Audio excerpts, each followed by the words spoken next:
Well, after the dust settled, you get indicted by a grand jury for murder. Yes. So now you're in jail awaiting trial. No bond, I assume? Nope. Now, your stepdad, who's a Latin king, is somehow caught in the middle of all this. Of course. And I guess your house got shot up? Yeah. My house got shot up. And my dad ended up shooting one of his gang members as they was trying to come in my house. But he shot him in the ass. But he ended up shooting one of his gang members, and they did shoot up my house. And he ended up leaving the Latin Kings over the situation? He had to. I mean, the Lord of the Latin Kings actually called him on a meeting in prison and was like, how could you do that? And he was like, what you mean? That was my daughter's decision.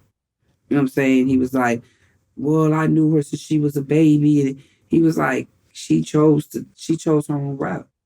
I couldn't make my daughter be a Latin queen. She chose who she wanted to be. She chose her life. So Lord Gino made it clear that that was unforgivable, and that my father had to leave. So he left. Okay, so now you're waiting in jail until the trial. You have a public defender, so it's not like you have the top legal representation. It takes 4 years until it actually goes to trial? Yeah, actually, no, that's not true. I got caught my case in 92. I was convicted in 93. That's my first conviction. It took about a year and a half. They waited till actually I turned 17 and I got convicted. I got found guilty August 5th of 1993. And by September, I was sentenced to life in prison and sent on to prison. Okay, and you became the first female juvenile to get life in prison. Yes. And this was life in prison with no possibility of parole. Yes. Now, that initial conviction, wasn't there an issue with your mother not being able to see you? That's what brought me back in 96. That's what actually brought me back in 96. The United States Supreme Court threw out the statement. Because my mother wasn't present, I had no youth officer present.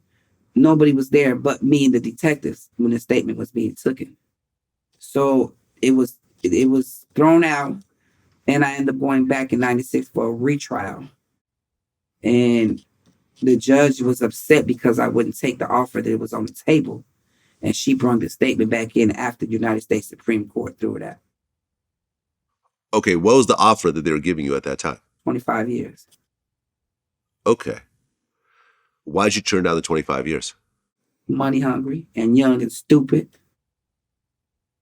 Right, because in retrospect, that would have actually gotten you out a lot sooner. I would have been home way sooner. Okay.